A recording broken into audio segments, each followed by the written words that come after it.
When I got to the institute, I wasn't even sure where to park. It took me an eternity to find the intern parking, and no surprise, it was a good quarter of a mile away from the door.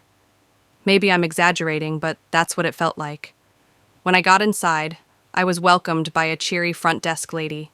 She looked so prim and proper, futuristic even. I felt like a slob in comparison.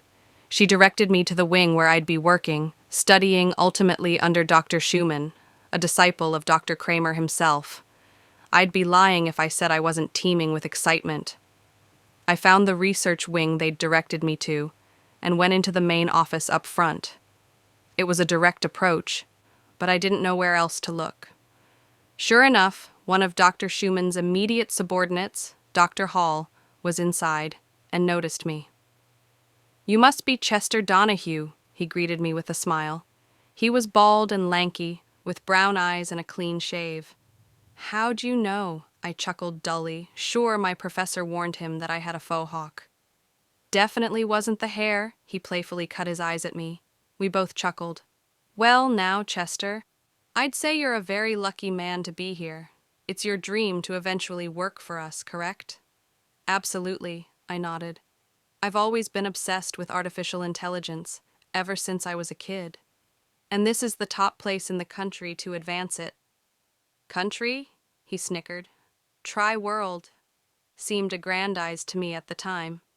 But he wasn't kidding. "Well, I'm honored you're allowing me to be here. Do you know what we're going to have you working on?" "Oh, working on?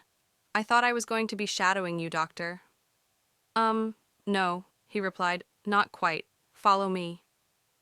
And that's really where this story begins. Technically, from this point on, everything I'm writing goes against the non-disclosure agreement I signed and is therefore illegal to divulge.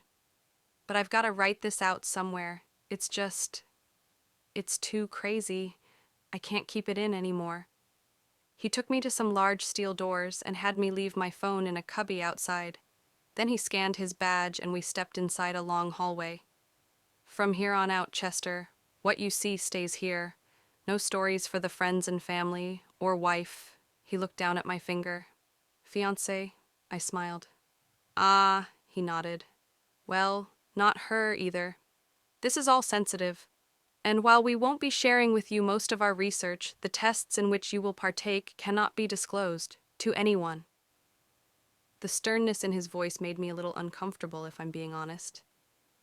But still, the Kramer Institute was known for its furtiveness, and I figured if I were to be involved with anything, and not just picking up coffee or studying the schematics of forklifts, I wouldn't be allowed to talk about it.